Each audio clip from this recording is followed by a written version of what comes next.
اللهم ارزقنا شفاة الحسين اللهم ارزقنا زيارة الحسين اللهم ارزقنا محبة الحسين اللهم ارزقنا زيارة الحسين یہی دعا یہی زائروں کے لب پر الحمدللہ رب العالمین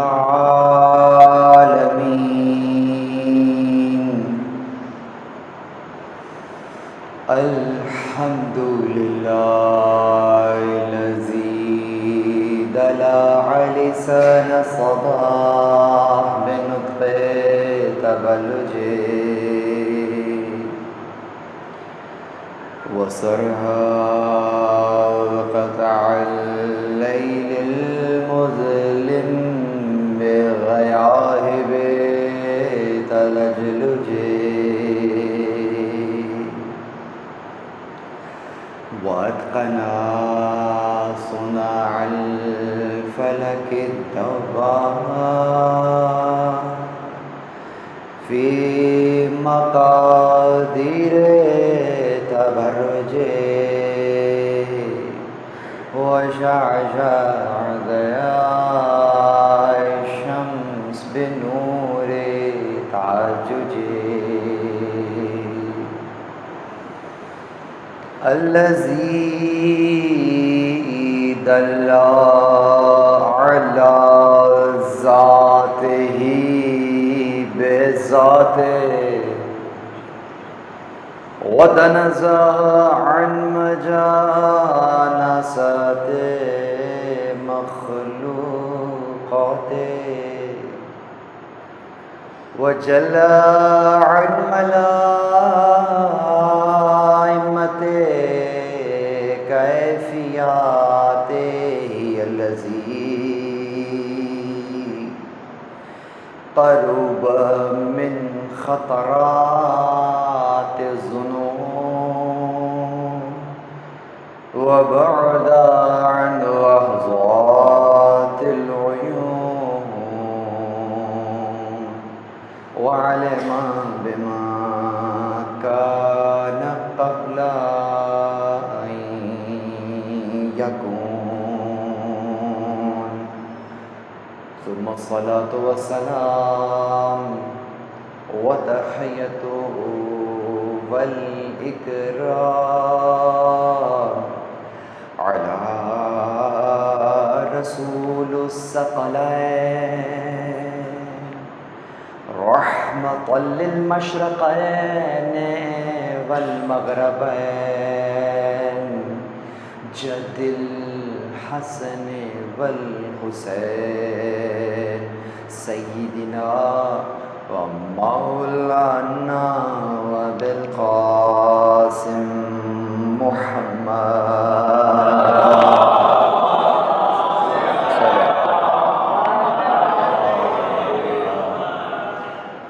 وأهل بيته الطيبين الطاهرين المعصومين المظلومين المنتجبين الذين أذهب الله عنهم الرجس وطهرهم تطهيرا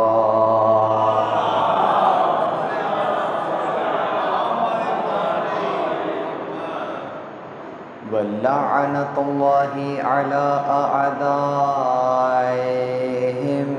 من يوم عداوتهم إلى قيام يوم الدين أما بعد قال الله سبحانه وتعالى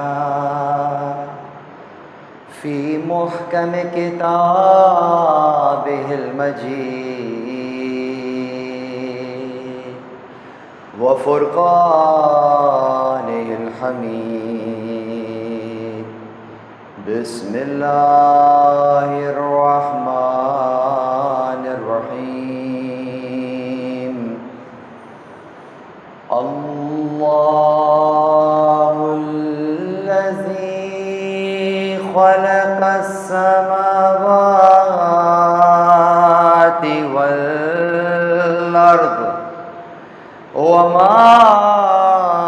بينهما في 6 أيام ثم استوى على العرش ما لكم من دونه من ولي ولا شفيع أفلا تتذكرون.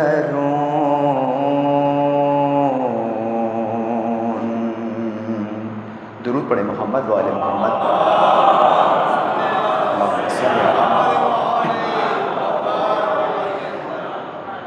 الحمد للہ الذی جعلنا من المتمسکین بالقرآن الکریم وبولایت امیر المؤمنین وائمۃ المعصومین علیہم السلام. درود پڑھیں محمد و آل محمد.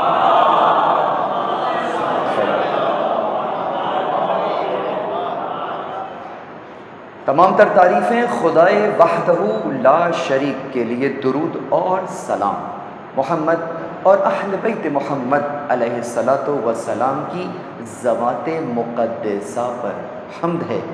اس خدا کی جس نے ہمیں اور آپ کو قرآن کریم، ولایت امیر المؤمنین اور دیگر ائمہ علیہم السلام کی ولایت سے متمسک کیا. عزیزان گرامی قدر، 5 مجالس کا سلسلہ جاری و ساری ہے اور آج اس سلسلے کی 4تھی مجلس ہے.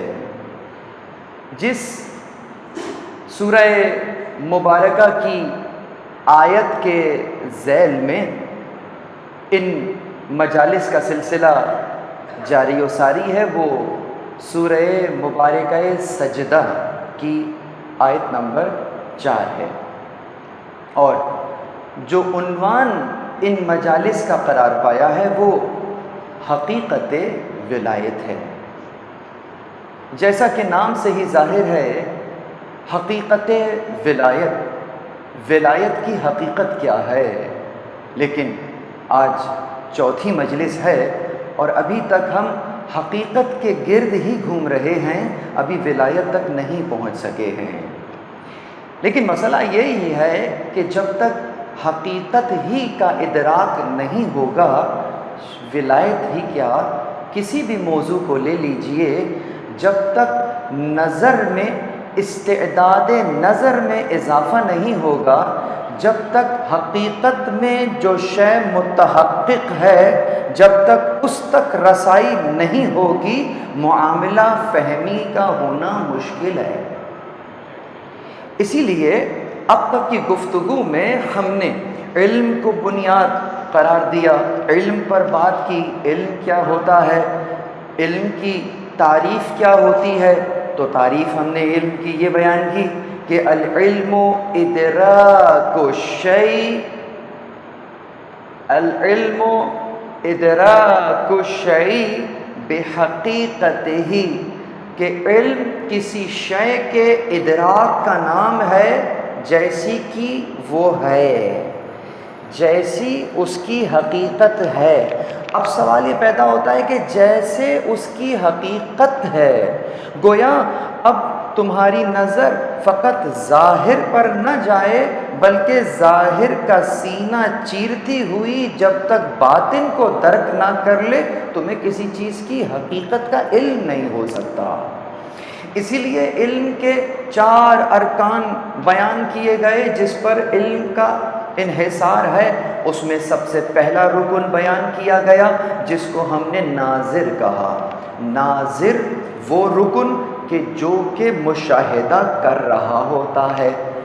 دوسرا رکن منظور، جس کا مشاہدہ کیا جا رہا ہوتا ہے.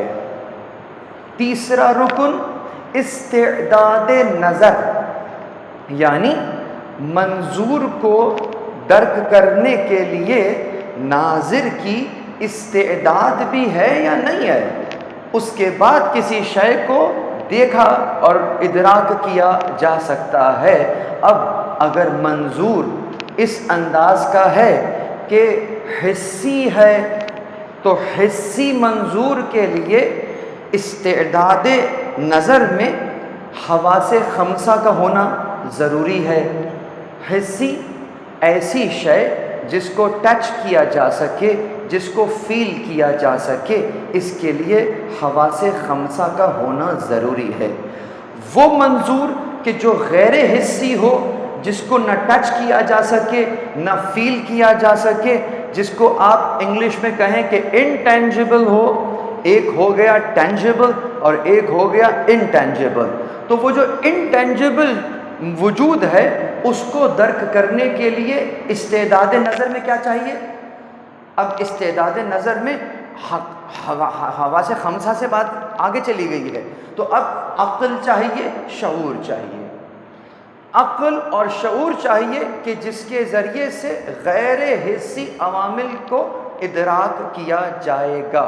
عزیزو، اگر منظور حسی اور غیر حسی کی بحث سے باہر ہے اور اس کے لیے عرفان چاہیے، عرفانی استعداد چاہیے، یعنی عرفان سے متعلق ہے، تو اب استعداد نظر میں عرفان کا ہونا ضروری ہے۔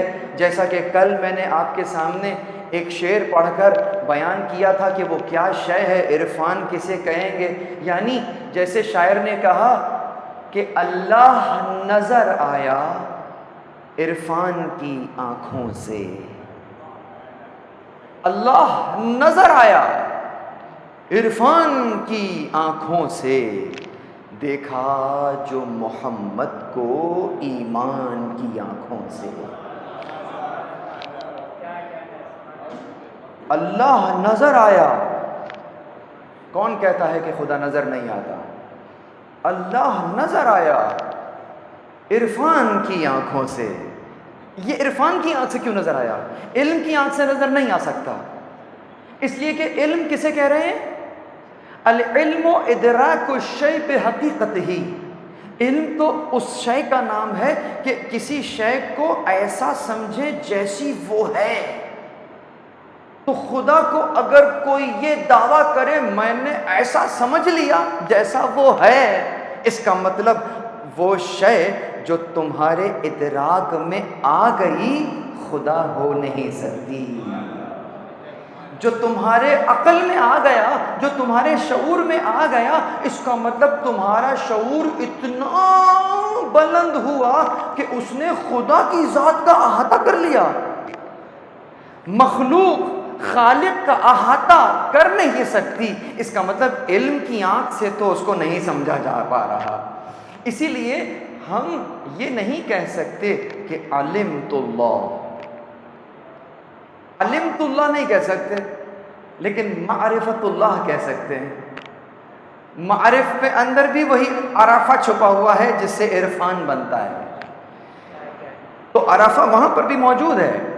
اسی لیے عرض کر رہا تھا ایک سلسلہ اور آگے کی منزل ہے کہ اگر وہ منظور ایسا ہو کہ جس کے لیے اس کو درک کرنے کے لیے جس علم کی ضرورت ہو وہ ایسا علم ہو کہ جس کو کسبی علم نہیں کہتے، غیر کسبی علم کہتے ہیں۔ مثلا قرآن کریم میں آ جائیے، ایک مقام پر نظر آتا ہے کہ وَعَلَّمَ الْإِنسَانَ مَا لَمْ يَعْلَمْ، اور انسان کو وہ چیزیں سکھا دیں جو وہ نہیں جانتا تھا۔ انسان نے سیکھ لی، بہت ساری چیزیں ہیں، بہت ساری چیزوں کا علم انسان کو نہیں تھا۔ انسان تو غاروں میں رہتا تھا، آج ترقی کر گیا ہے، چاند پر پہنچ گیا ہے، مریخ پر آپ کا بھیجا ہوا وہ شٹل پہنچ گیا ہے، اور اب تو جس کو کہتے ہیں اپنی اڑان بھی بھر رہا ہے۔ اب تک تو فقط ایک روبوٹ کو بھیجا گیا تھا، اب اڑنے والے ہیلی کاپٹر کو بھیج دیا گیا ہے جس نے 3 سے 4 اڑان کر لی ہے مریخ پہ رہتے ہوئے۔ انسان کہاں پہنچا ہوا ہے؟ یہ اور بات ہے کہ ابھی تک تمہاری جو ڈسکوری ہے وہ پہلے آسمان کو بھی ڈسکور نہیں کر سکی ہے، اور آیت آپ نے سنی ہے وہ ہے جس نے 7 آسمان سماوات کا لفظ ہے، آسمانوں کو پیدا کیا ہے۔ کتنے آسمان ہیں؟ 7 سماوات، 7 آسمان ہیں۔ تو وہ سائنس جو ابھی پہلے ہی آسمان کو ایکسپلور نہیں کر سکی ہے، اسے کیا معلوم کہ آگے کی منزلیں کیا ہیں؟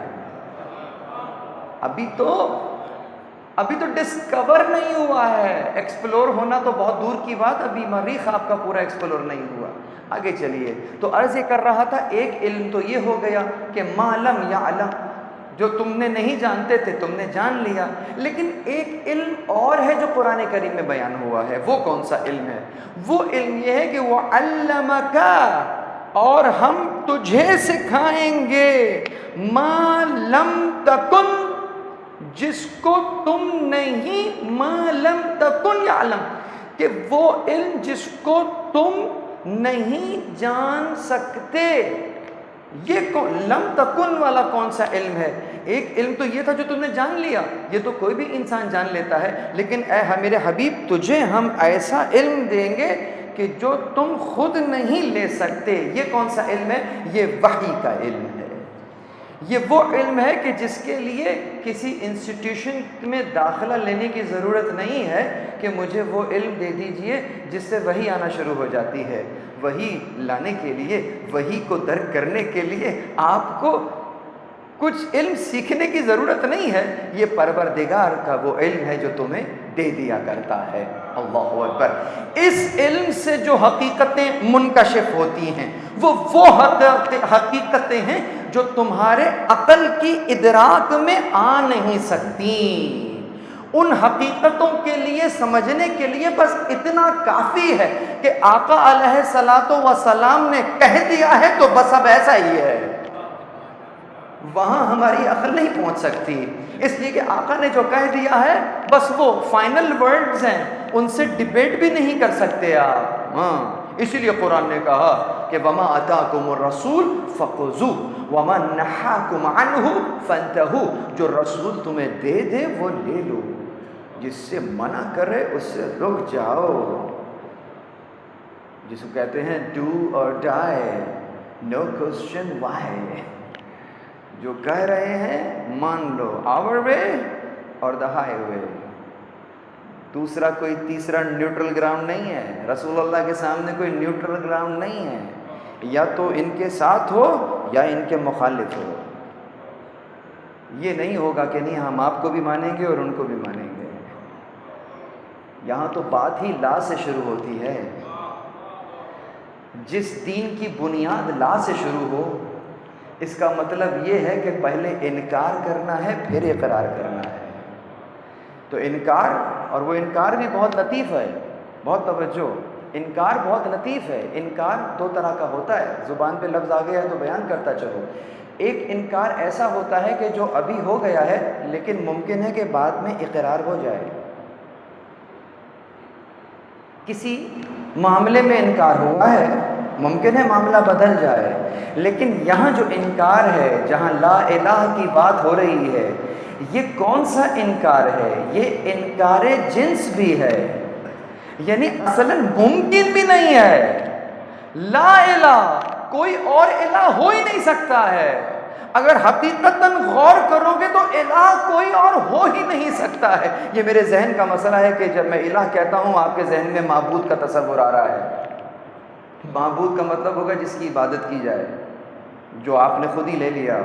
عبادت کس کی جائے؟ آپ نے کہا جس کی بھی عبادت کی جائے۔ اب میں پوچھوں ہندو کس کی عبادت کرتے ہیں؟ آپ کہیں گے وہ جناب گائے کی پوجا کرتے ہیں، اس کی عبادت کرتے ہیں۔ اب میں کہا اچھا عیسائی کیا کرتے ہیں؟ کہا وہ گرجا میں جاتے ہیں، وہاں عبادت کرتے ہیں۔ اچھا مسلمان کیا کرتے ہیں؟ کہا مسلمان مسجد میں آتے ہیں، یہاں پہ نماز پڑھتے ہیں، یہاں عبادت کرتے ہیں، اور عبادت جس کی جاتی ہے وہ معبود ہوتا ہے۔ یہی سنا ہے نا اب تک؟ ابھی تک کلمے کی حقیقت ہی نہیں معلوم، تو پھر آگے کیسے بات چلے گی؟ ہم حقیقت ولایت پہ بات کرنا جا رہے ہیں اور ابھی کلمے کی حقیقت یہیں کھڑی ہوئی ہے۔ نہیں ہے کوئی معبود سوائے اللہ کے، یہی ترجمہ سنا ہے نا بچپن سے، نہیں ہے کوئی معبود۔ تو جہاں تمام معبود نظر آئے وہاں ایک معبود یہ بھی نظر آ گیا۔ کیا کہنے اس معبود کے؟ اچھا ذرا یہ تو بتلاؤ کہ معبود جو تم نے بتایا، یعنی کہ اس کی عبادت جہاں ہوتی ہے مسجد ہے، اس کی عبادت ہوتی ہے، اور کہاں عبادت ہوتی ہے؟ کہا اس کے لیے وہ روزہ رکھتے ہیں۔ کتنے مہینے رکھتے ہیں؟ 1 مہینہ رکھتے ہیں۔ سال کے 12 مہینے ہیں، 1 مہینہ اس کے لیے روزہ رکھتے ہیں۔ اور کیا کرتے ہیں؟ کہا حج ہے۔ اصلاً تو حج زندگی میں ایک ہی مرتبہ ہے، تو کب کرتے ہیں؟ کہا وہ سال کا آخری مہینہ ہے، اس میں اصلاً تو 5 دن ہے جس کے اندر آپ کے حج کے ارکان پورے ہو جاتے ہیں، ٹھیک ہو، حج بھی ہو گیا۔ زکوٰۃ دے دیتے ہیں، تو یہ زکوٰۃ آپ نے وہ بھی سال کی بچت کے اوپر ہے، سال کے اوپر کتنا بچ گیا ہے تو اس کا 2.5% آپ نے نکال دیا ہے، جو اپنے اس کے مصارف ہیں، اپنے اس کا اسکیل ہے جو کہ مختلف مکاتب کے اندر اس انداز سے ہے کہ وہ اجناس کون کون سی ہیں جس پہ زکوٰۃ ہوگی، وہ الگ بحث ہے، لیکن بہرحال زکوٰۃ تو ہے نا، زکوٰۃ تو نکالنی ہے نا۔ اسی طریقے سے خمس کے اوپر بات کر لیجئے کہ بھائی جو بچ گیا ہے وہ خمس کا 20% نکال دیتے ہیں، یہ خمس ہے۔ تو یہ تمام کی تمام چیزیں آپ کے نظر میں کیا آ رہی ہیں؟ عبادات کے طور پر آ رہی ہیں۔ اچھا، یہ جو نماز آپ پڑھ رہے ہیں، دن میں واجب نماز کتنی رکعت پڑھی آپ نے؟ 17 رکعت کی نماز پڑھی۔ اس کا مطلب کہ 24 گھنٹے میں 17 منٹ کی تو تم نے یہ عبادت کی ہے جس کو تم نے اس کو معبود کہا تھا، یہی کہا تھا نا قبلہ۔ تو 24 گھنٹے میں 17 منٹ کا معبود تو مجھے نظر آ گیا۔ 24 گھنٹے میں 17 منٹ کی معبودیت تو تم نے مجھے دکھا دی، یہ باقی کے جو منٹ اور گھنٹے ہیں اس میں معبود کون ہے؟ وہ جو 1 مہینے کا روزہ رکھا تھا تب تک تو معبود سمجھ میں آ گیا، یہ 11 مہینے میں معبود کون ہے؟ کیونکہ معبود بتایا تھا عبادت، اور عبادت بتائی تھی مسجد، روزہ، زکوٰۃ اور خمس اور جہاد، یہ عبادت۔ یہی مسئلہ ہے، مسئلہ یہی ہے کہ پہلے درجے میں جب ہم کسی شے کا نام آپ کے سامنے لیتے ہیں، آپ کے ذہن میں فوراً تصویر بن جاتی ہے۔ میں کہوں درخت، مجلس ایک عجیب انداز کی کنورٹ ہو رہی ہے آہستہ آہستہ، درخت، سننے والے بھی سن رہے ہیں، آ گیا ذہن میں درخت۔ سوال کروں کون سا درخت آیا ہے؟ اب کسی درخت میں آم لگے ہوں گے تو کسی درخت میں سیب، لیکن حقیقت یہ ہے کہ جو پہلے پوچھا تھا درخت، تو ایک جنیرک درخت ذہن میں آیا تھا، پھل بعد میں لگے ہیں۔ حقیقت ہے یہ انسان کے ذہن کا دیکھو کہاں پہنچا ہوا ہے، اور کتنا تیز ہے یہ ہے۔ پانی آ گیا ذہن میں، سمندر آ گیا، پہاڑ۔ اچھا وہ پانی کہاں گیا؟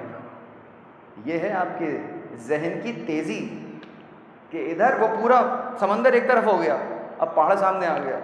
سمجھ میں آ رہی ہے باتیں؟ کتنی جلدی پکچر بن رہی ہے۔ آئیے ایسا ہی ہے، ایک لفظ کہنے لگا ہوں، تصویر بنائیے ذہن، اور بہت ہی خدا کو حاضر ناظر جان کر بیٹھے بھی مسجد میں ہے نا، تصویر بنائیے۔ لفظ کہوں؟ دین۔ پہلے مرحلے میں تو کوئی تصویر ہی نہیں بنی، پہلے مرحلے میں تو کوئی تصویر ہی نہیں آئی، پھر اب حیرت ہوئی کہ ہیں، ایک ہیں کی آواز آئی اندر سے کہ تصویر نہیں بنی۔ اب زور لگا کے تصویر بنائی، درخت تو آرام سے آ گیا تھا نا، سمندر بھی آ گیا تھا، دین نہیں آ رہا۔ اب دین کی تصویر بنائی، محراب، جانماز، ٹوپی، تسبیح۔ اب یہ دین کی تصویر بن رہی ہے۔ اب دین کی شاید کسی کے ذہن میں اور بھی تصویر بن رہی ہو، عزاداری، علم، تعزیہ، فرش عزا، یہ دین کی تصویر بن رہی ہے۔ ایسا ہی ہے۔ اب ذرا دل پر ہاتھ رکھ کے بتاؤ، یہ جو تصویر بن رہی ہے یہ مکمل تصویر ہے؟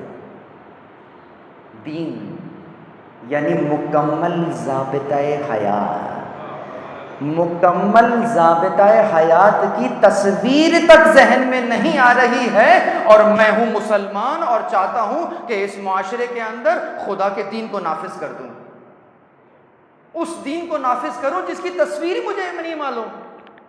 اور میں نے کہا یہ جانماز جو ہے یہ دین ہے، 17 منٹ کا دین ہے، یہ باقی منٹ میں کیا کرو گے؟ جب مکمل ضابطۂ حیات کہا ہے تو وہ دین 24/7 دین ہے، 24/7 دین کی کوئی تصویر ذہن میں نہیں ہے۔ جتنی تصویریں بنی ہیں وہ کسی خاص وقت یا کسی خاص انداز کی عبادت کی، جو کہ دین کا عبادی خاص اس انداز کا پہلو ہے، لیکن وہ جو دین کا سیاسی پہلو ہے، جو دین کا معاشی پہلو ہے، جو دین کا سماجی پہلو ہے، یہ کیا اشیاء ہیں، ان کی تصویر ہی میرے ذہن میں نہیں بنی۔ کتنا بڑا المیہ ہے۔ مجھ سے پوچھو دین کی تصویر کیا ہے، مجھ سے کوئی کہے گا دین کی تصویر کیا ہے، تو میں کہوں گا مستحکم معاشرہ. مستحکم معاشرہ یہ دین کی مکمل تصویر ہے. جب ہم کہیں گے مستحکم معاشرہ، کس انداز کا مستحکم؟ میں کہوں گا معاشی اعتبار سے مستحکم، سیاسی اعتبار سے مستحکم، مالی اعتبار سے مستحکم. دین کے تمام قواعد کو سامنے رکھو، جو ایک نکاتی ایجنڈا ہوگا وہ مستحکم معاشرے کا نکلے گا. پلٹ کر انبیاء سے پوچھو گے کہ آپ کو کیوں مبعوث فرمایا، وہ کہیں گے لَيَقُومَ النَّاسِ بِالْقِسْطِ، تاکہ لوگوں میں انصاف کو قائم کر سکیں.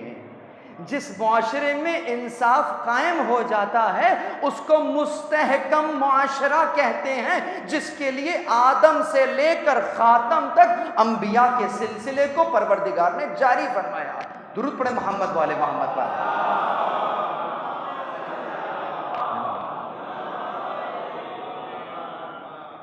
تو اب دین کی تصویر بنی. اب جب دین کی تصویر یہ بنی تو مجھے بتاؤ پھر وہ معبود کون سا معبود ہوگا؟ مسئلہ یہ ہے کہ یہ آدھا سچ ہے، پورا سچ لغت میں جا کے دیکھیے. الہ کسے کہتے ہیں؟ الہ کا مطلب ہوتا ہے معبود مطلق. یہ مطلق بھول گئے. جب مطلق کو الگ کر دیا تو پھر معبود جو ہے وہ اس مطلق سے کٹ گیا. جب معبود مطلق سے کٹ گیا تو پھر واقعتاً 17 منٹ کا معبود رہ گیا. لیکن جو معبود مطلق ہے یہ 24/7 معبود ہے.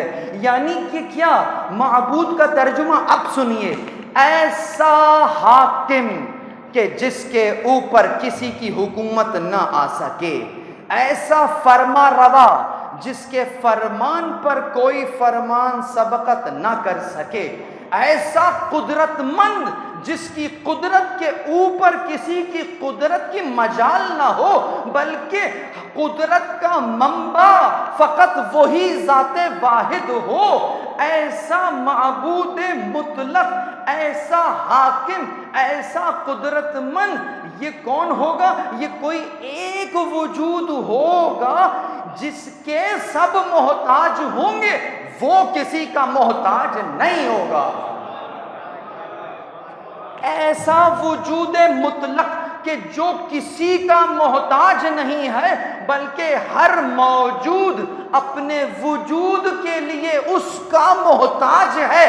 عقلاً حق رکھتی ہے وہی ذات کہ اگر ماتھے کو زمین پہ رکھا جائے اسی کے لیے رکھا جائے. درود پڑھ دے محمد والے محمد.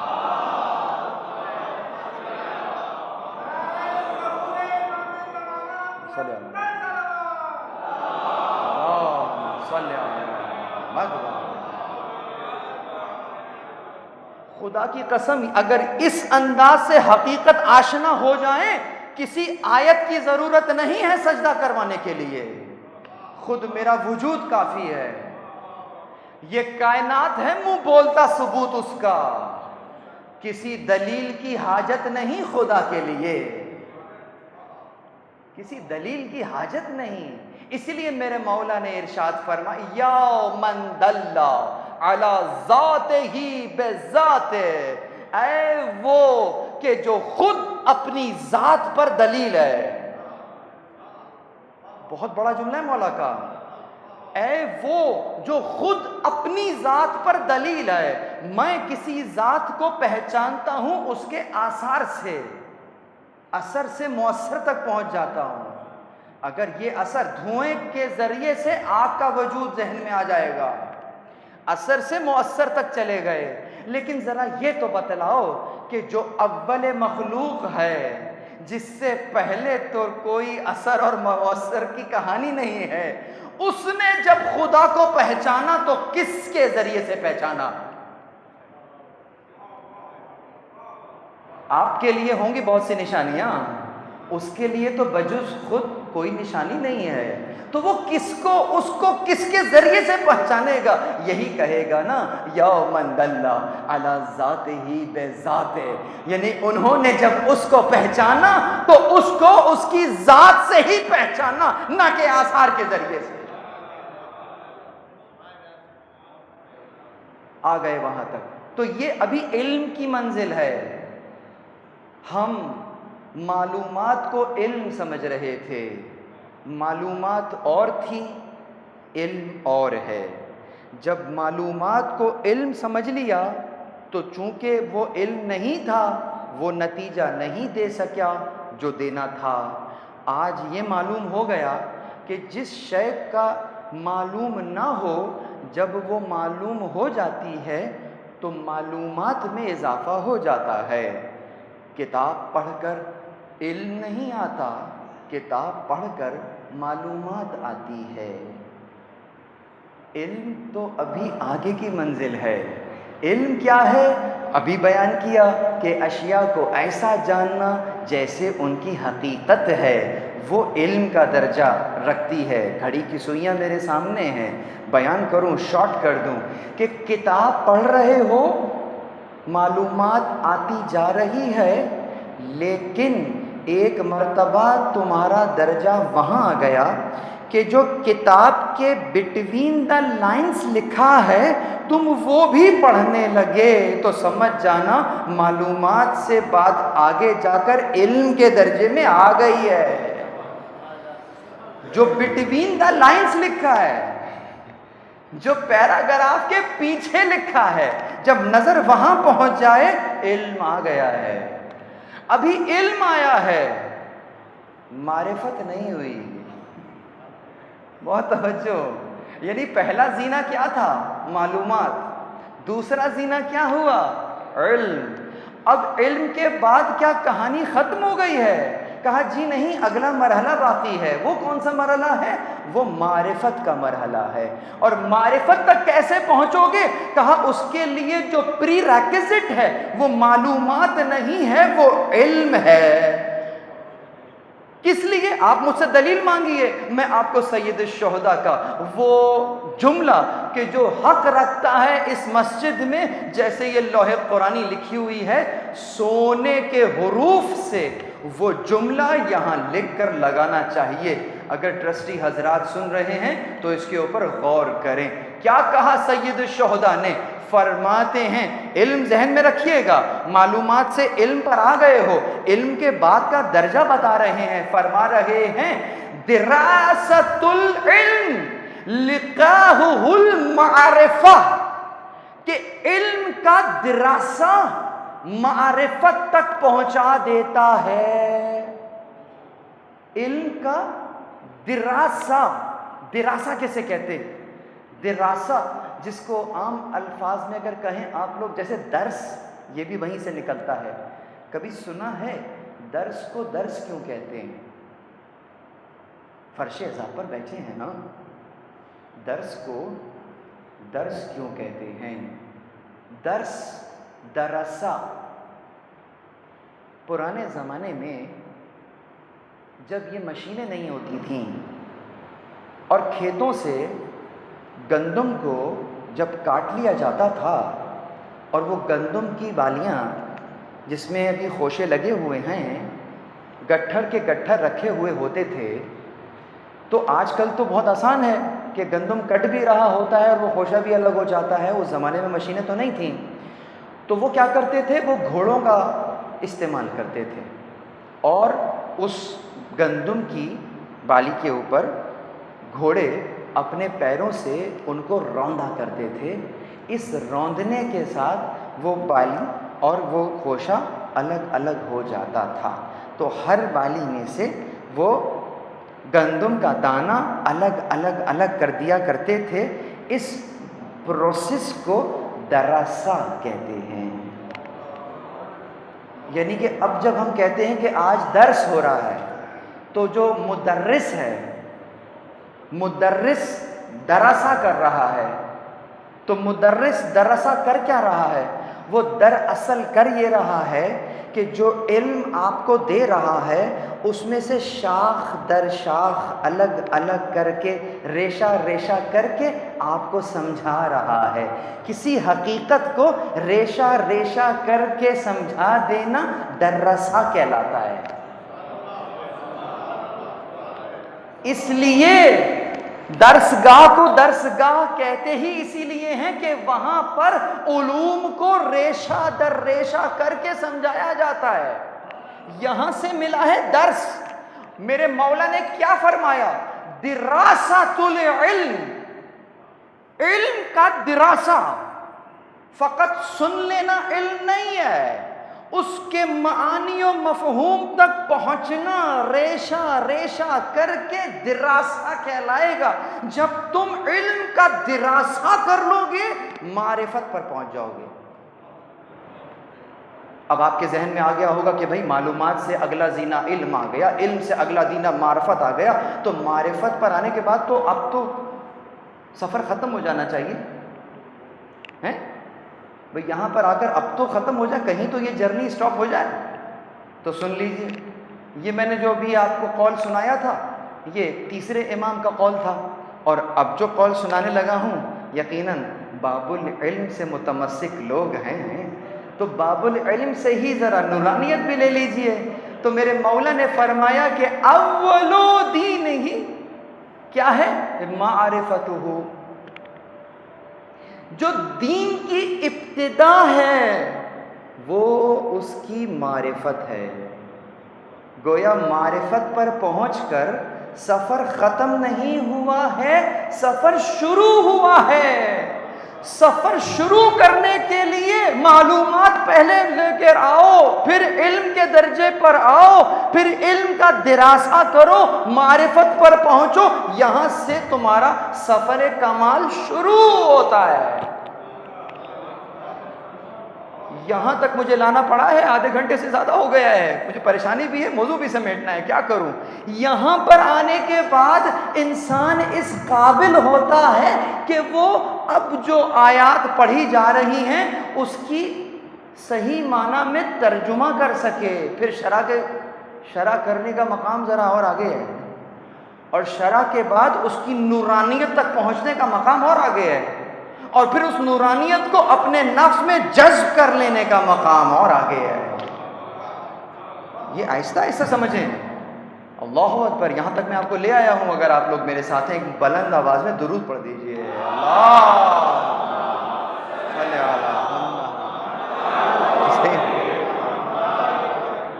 یہاں تک اگر آپ لوگ میرے ساتھ ہیں تو آئیے بات کو آہستہ آہستہ اور اوپر لے جاتے ہیں. یہاں تک معرفت تک آ گئے ہیں نا.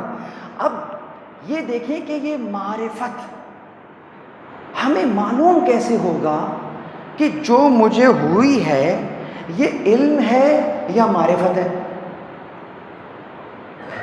میں علم سمجھ رہا ہوں گا کہ علم جو آیا ہے وہ معرفت ہو گئی. معلومات کو علم سمجھ رہا تھا تو علم کو معرفت سمجھ لوں گا. لاجیکل بات ہے نا. There is a chance of error. Error کا چانس ہے یا نہیں ہے؟ تو میں اپنے آپ کو گیج کیسے کروں گا کہ جو میرا سفر چل رہا ہے وہ صحیح سمت میں ہے بھی یا نہیں. بھائی تم جب کہیں جا رہے ہوتے ہو تو گوگل میپ لگا لیتے ہو نا, تو اس کو دیکھ دیکھ کر راستہ طے کر لیتے ہو. تو کوئی تو ایسا گوگل میپ ہو جس کو میں دیکھوں کہ میں اس وقت کس منزل پر ہوں, علم کی منزل پر ہوں یا معرفت کی منزل پر ہوں.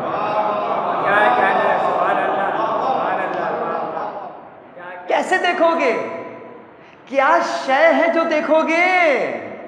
جواب, کچھ دیکھنے کے لیے ادھر ادھر دیکھنے کی ضرورت نہیں ہے. اپنے اندر جھانک کر دیکھ لو, نظر آ جائے گا کہ علم آیا ہے یا معرفت آئی ہے. کسی کتاب کو پڑھنے کی ضرورت نہیں ہے.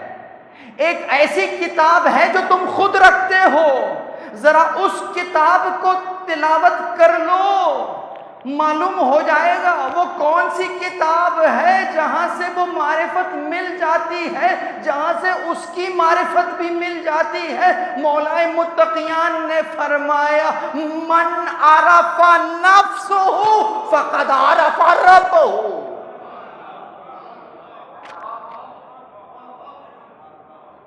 یہ خدا تک پہنچنے کا سفر ایسا نہیں ہے کہ میں یہاں بیٹھا ہوں سفر باہر سے شروع ہوگا. یہ سفر کسی مسجد کا محتاج بھی نہیں ہے کہ میں گھر میں بیٹھا ہوں خدا تک پہنچنے کا سفر مسجد سے شروع ہوگا. یاد رکھنا، میں جملہ کہہ رہا ہوں ضائع نہ جائے، اس کائنات میں جتنی مخلوقات موجود ہیں، میں خاص اگر انسانوں اور جنوں کی بات کروں جنہیں پروردگار نے مکلف قرار دیا ہے، تو اس کائنات میں جتنے مکلفین موجود ہیں اتنے ہی خدا تک پہنچنے کے راستے موجود ہیں۔ کیا کہا میں نے؟ یعنی یہیں بیٹھے ہوئے ارادہ کرو، تم چاہو کہ میں اس سے ملحق ہو جاؤں، تمہیں کہیں جانے کی ضرورت نہیں ہے، یہیں سے تمہارا سفر شروع ہو جائے گا۔ دلیل مانگے مجھ سے، قرآن سے دلیل دیتا ہوں۔ کیا دلیل ہے؟ دلیل بہت توجہ، بہت توجہ۔ اور جو لوگ یہ تبرک دے رہے ہیں ان سے گزارش یہ ہے کہ اگر تھوڑا سا توقف کر لیجئے، یقیناً ایسا تبرک مل رہا ہے کہ نسلوں میں منتقل ہونے والا ہے۔ اللہم صلی علی محمد۔ بہت توجہ۔ کیا عرض کر رہا تھا؟ ایک بلند آواز میں درود پڑھ دیجئے۔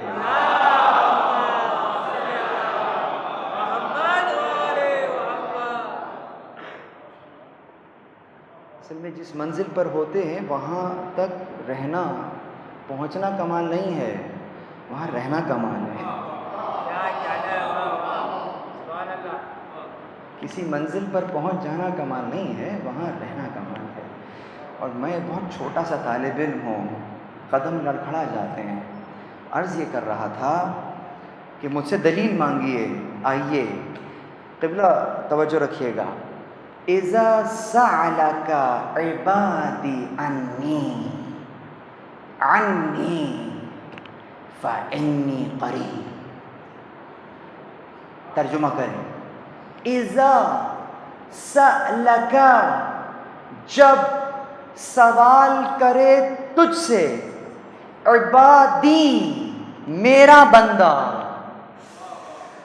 اس یا کی ضمیر کو سمجھیے، میرا بندہ تجھ سے جب سوال کرے تجھ سے میرا بندہ، فإنی، کس کے بارے میں سوال کرے؟ اذا سألک عباد عنی، کہ جب تجھ سے سوال کرے میرا بندہ میرے بارے میں، فإنی قریب، پس میں قریب ہوں۔ قرآن معجزہ ہے، معجزہ، ہر لفظ معجزہ ہے، ہر حرف معجزہ ہے۔ قبلہ جواب کیا ہونا چاہیے تھا؟ بہت توجہ، ذرا خدا کو سمجھیں، خدا کے لیے خدا کو سمجھیں، خدا کے لیے خدا کو سمجھیں۔ جواب کیا ہونا؟ جب میرا بندہ میرے بارے میں سوال کرے تو اس سے کہہ دو کہ میں قریب ہوں۔ بھئی جواب تو یہی بنتا ہے نا کہ وہ میرے بارے میں پوچھ رہا ہے، تم سے پوچھ رہا ہے، تم جواب دے دو میں قریب ہوں۔ خدا کی قسم وہ اتنا قریب ہے کہ اس نے اس سے کہہ دو کا فاصلہ بھی گوارا نہیں کیا، فإنی قریب، بس میں قریب ہوں۔ جب میرے بارے میں پوچھے فإنی، میں قریب ہوں، یہ کیا ہے؟ پروردگار کی قربت ہے۔ اللہ اکبر، معجزہ ہے، میں قریب ہوں، بس میں قریب ہوں۔ یعنی یہاں تم نے اس کی طرف سبقت کا ارادہ کیا، گویا پہلا قدم اٹھایا نہیں تھا، وہ کہہ رہا ہے میں تو قریب ہوں، شہرگ حیات سے قریب ہے۔ اللہ اکبر۔ مگر وہ کون لوگ ہیں کہ جو کہہ رہے ہیں کہ جس کے لیے خدا کہہ رہا ہے کہ وہ لوگ ہیں جو خدا کو دور سے آواز دیتے ہیں۔ خدا تو شہرگ حیات سے قریب ہے، یہ مسلمان کے لیے بات نہیں ہو رہی ہے، بہت توجہ رہے۔ وہ تو شہرگ حیات سے قریب ہے، وہ تو اپنی مخلوق کی شہرگ حیات سے قریب ہے۔ تو یہ کون لوگ ہیں جو دور سے آواز دے رہے ہیں؟ پروردگار تو ان سے قریب ہے لیکن یہ لوگ ان سے دور ہیں۔ اس کا مطلب یہ فاصلہ مکانی فاصلہ نہیں ہے۔ جیسا کہ قبلہ آپ ثاقب صاحب جو ہیں وہ ممبر کے نزدیک بیٹھے ہیں تو یقیناً جو پیچھے بیٹھے ہیں وہ ممبر سے دور ہیں۔ اگر کوئی ممبر سے قریب ہے تو کوئی ممبر سے دور ہے، یہ مکانی فاصلہ ہے۔ پروردگار جسم و جسمانیت نہیں رکھتا کہ جس سے یہ فاصلہ ناپا جائے، تو وہ تو سب سے قریب ہے، لیکن بندوں کا کیا کیا جائے کہ جو پروردگار سے دور ہو جاتے ہیں۔ تو یہ دوری یہاں سے ہے، وہاں سے نہیں ہے۔ دوری یعنی اس کی رحمت سے دوری، پروردگار کی رحمت تو واسعہ ہے، انسان پردہ کر لیتا ہے۔ اللہ اکبر۔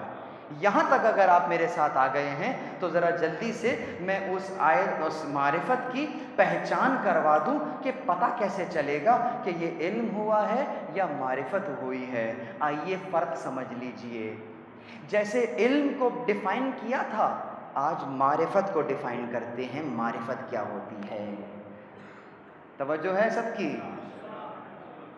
معرفت عرفہ سے ہے، عین را اور فا، ٹھیک؟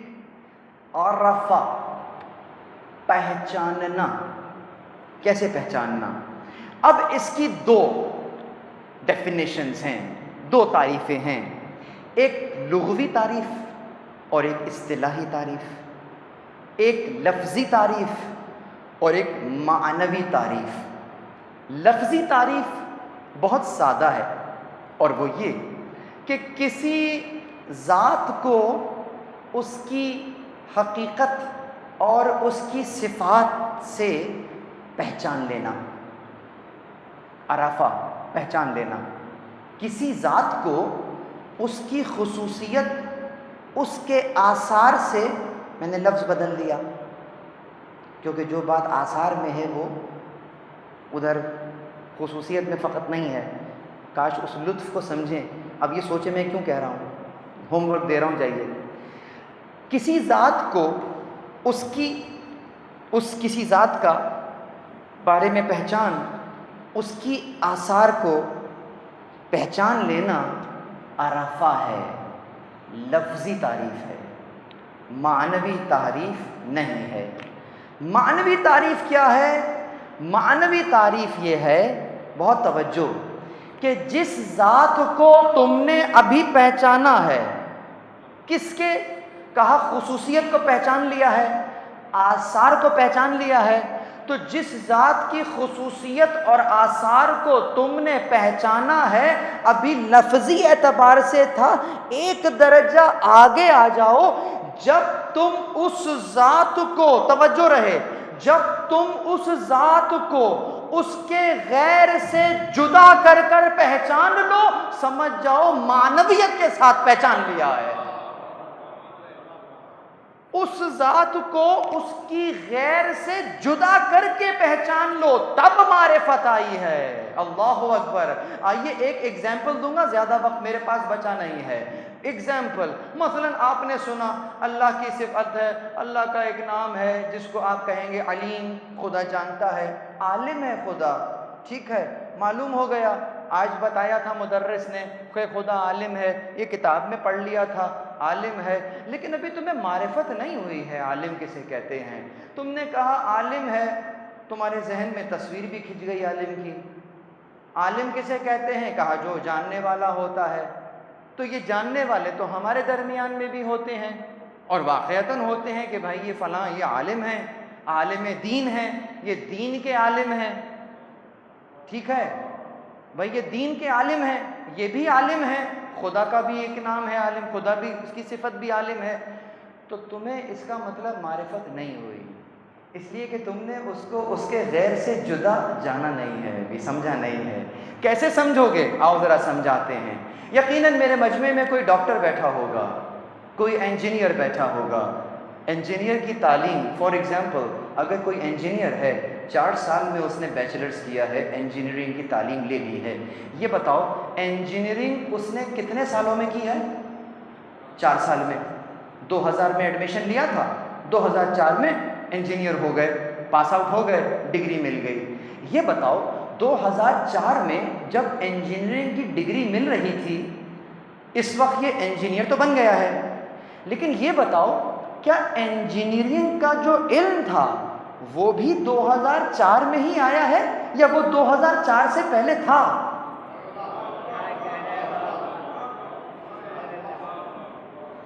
بہت توجہ، میں عالم کی بات کر رہا ہوں کہ عالم یہ بھی ہے، عالم وہ بھی ہے، مگر تم نے ابھی اس کے غیر سے جدا نہیں کیا ہے، معرفت نہیں ہوئی ہے۔ لے کے چلتا ہوں، یہ بتاؤ علم پہلے تھا یا نہیں تھا؟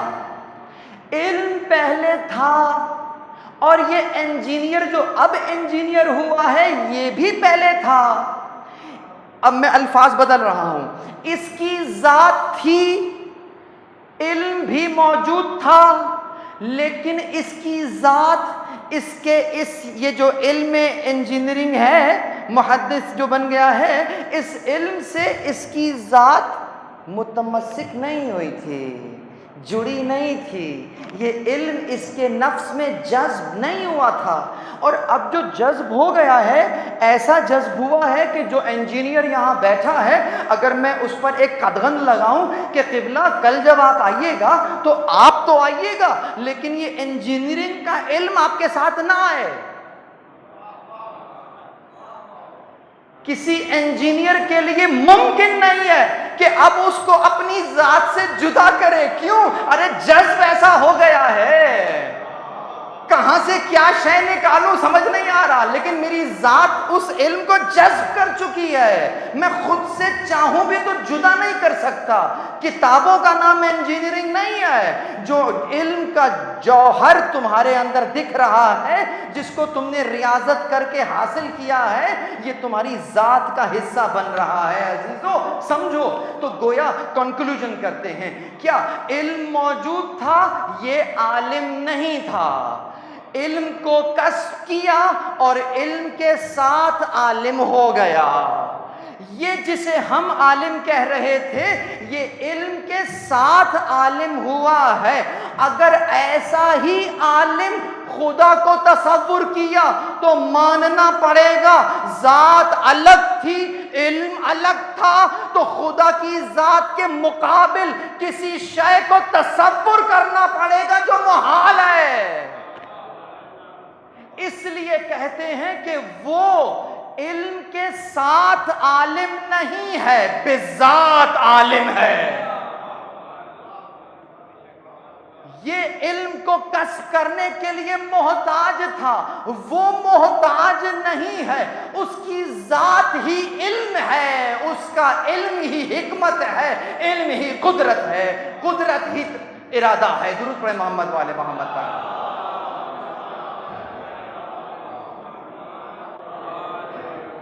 میں نے فقط ایک صفت پر ہاتھ رکھا ہے، علم۔ اب سمجھ میں آ گیا، خدا عالم ہے۔ یہ تو کب سے عالم ہے؟ کہا 2004 سے عالم ہے۔ اور وہ کب سے عالم ہے؟ کہا کیا مطلب کب سے عالم ہے؟ جب سے ہے تب سے عالم ہے۔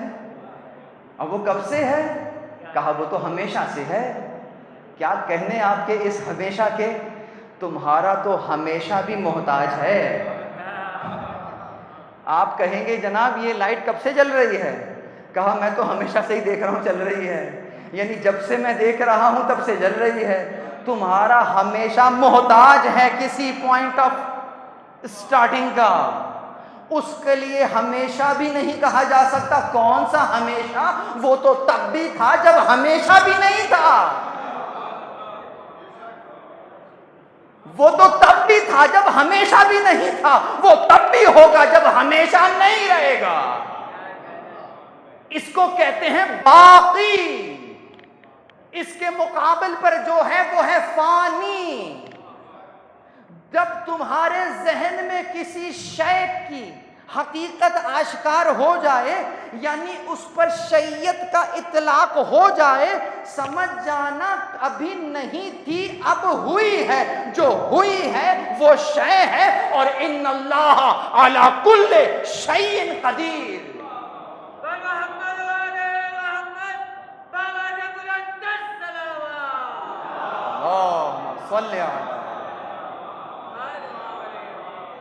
وہ ہر شے پر قادر ہے۔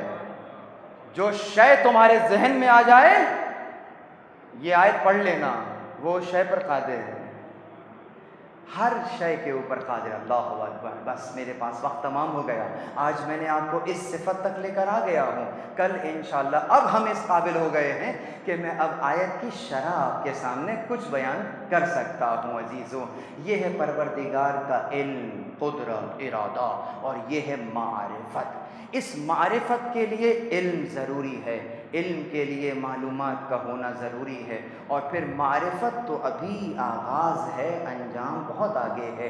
یہی وجہ ہے اللہ اکبر کہ جس کے لیے شاعر نے کہا کہ سجاد اسیر جور ہوئے، افسوس کسی نے یہ نہ کہا، یہ پاؤں ستون کعبہ ہے، زنجیر کسے پہناتا ہے.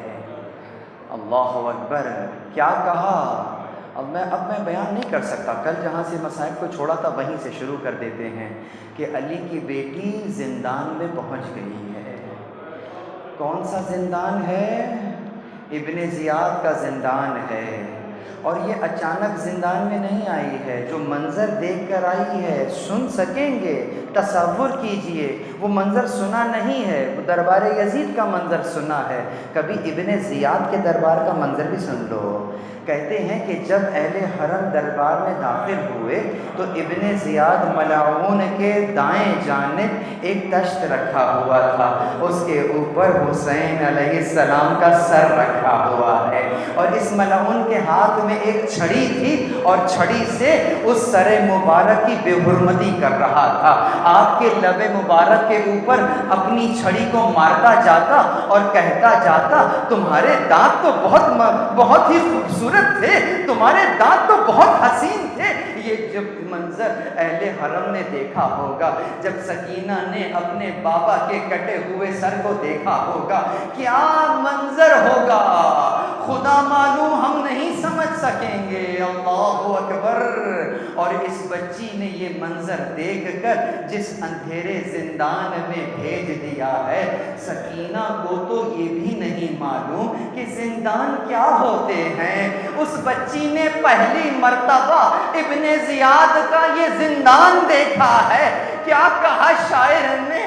خدا ہی جانے کیا کہا ہوگا نگاہوں، خدا ہی جانے دل سے کیا کہا ہوگا نگاہوں نے.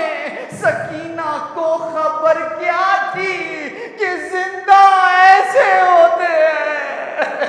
اللہ اکبر. جب پہلی رات آئی ہے، بچی کی طرح دیر آنکھ لگ گئی. ابھی تھوڑی دیر بچی کی آنکھ لگی ہے. میں پھر کہہ رہا ہوں، زندان کون سا ہے؟ ابن زیاد کا زندان ہے، کوفے کا زندان ہے. بچی کی تھوڑی دیر آنکھ لگی ہے. بابا بابا بابا کہتی ہوئی اٹھ گئی. بی بی زینب نے پوچھ لیا، بچی کیا ہوا؟ کیوں بابا کو پکار رہی ہو؟ کہا بوبی اماں میں نے ابھی خواب دیکھا. کہا کیا دیکھا؟ کہا میں نے خواب دیکھا ہے، ایک صحرا ہے، اس میں کچھ سواریاں جا رہی ہیں. میں نے پوچھا یہ کن کی سواریاں ہیں؟ کہا یہ مرد جو تم دیکھ رہی ہو ان میں آدم ہے، نوح ہے، ابراہیم ہے، موسیٰ ہے، عیسیٰ ہے. کہا یہ مرد کون ہے کہ جس سے چلا نہیں جا رہا ہے؟ کبھی دائیں طرف گر رہے ہیں، کبھی بائیں طرف گر رہے ہیں. کہا یہ تمہارے جد رسول اللہ کربلا حسین کی زیارت کے لیے جا رہے ہیں. سکینہ کہتی ہے میں نے پیچھے دیکھا، خواتین کی بھی ایک تعداد تھی.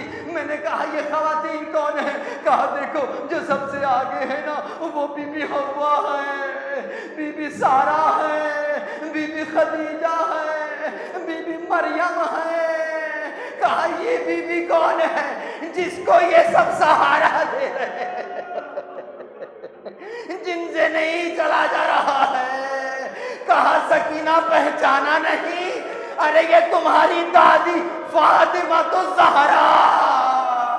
یقیناً گھر میں بچے ہوں گے، بچیوں کا دادی سے تعلق بہت عجیب ہے. جب سکینہ نے دادی کا نام سنا دوڑتی ہوئی گئی. کہا دادی دادی بہت ظلم ہوا، دادی آپ کے حسین کو نہ صرف ذبح کیا بلکہ اس پر گھوڑے دوڑائے گئے، دادی ہم اسیر کیے گئے، ہماری چادروں کو چھین لیا، دادی ارے بیمار امام کے بستر کو چھین لیا گیا، دادی ہمیں درے مارے گئے۔ سکینہ ایک ایک کہہ کر ستم بتلاتی رہی، ایک منزل آئی کہ بی بی زہرا نے ہاتھ کے اشارے سے روک دیا، ابھی کچھ کہہ نہیں سکتی، بس چادر میں سے کرتا نکالا، کہا سکینہ تمہارے نالوں نے میرے بدن کو، میرے جگر کو چھلنی کر دیا، یہ تمہارے بابا کا کرتا۔ اِنَّا لِلَّهِ وَإِنَّا إِلَيْهِ راجعون۔ وَسَيَعْلَمُ الَّذِينَ ظَلَمُوا أَيَّ مُنقَلِبٍ يَنقَلِبُونَ، اور جن لوگوں نے ظلم کیا ہے انہیں ان قریب معلوم ہو جائے گا کس جگہ لوٹائے جائیں گے۔ پروردگار تجھے واسطہ محمد اور اہل بیت محمد علیہ السلام کا اپنی آخری حجت کا ظہور فرما تاکہ وہ دادی زہرا پر ہوئے ظلم اور ستم کا انتقام لے سکے۔ پروردگار فرش عزا پر جتنے مومنین تشریف فرما ہیں، جو جو اس مجلس کو سن رہے ہیں، ان کے حوائج شرعیہ کو قبول فرما۔ پروردگار ان آوازوں پر اپنی رحمت نازل فرما، پروردگار ان آنسوؤں کو وہ مقام عنایت فرما کہ دادی زہرا کے رومال میں جگہ پا سکے۔ پروردگار تجھے واسطہ محمد اور اہل بیت محمد علیہ السلام کا ہمارے امام زمانہ بالکل ویسا ہی ہے جیسے ہم چاہتے ہیں۔ پروردگار ہمیں ایسا بنا دے جیسے امام زمان چاہتا ہے، ان کے دل کو ان کے ظہور کے ذریعے سے شاد اور خوشنود فرما، ہمیں ان کے اعمال اور انصار میں سے قرار دے۔ ربنا تقبل منا انك انت السميع العليم برحمتك يا ارحم الراحمين یا رب الحسین بحق الحسین اشف صدر الحسین بظهور الحجة۔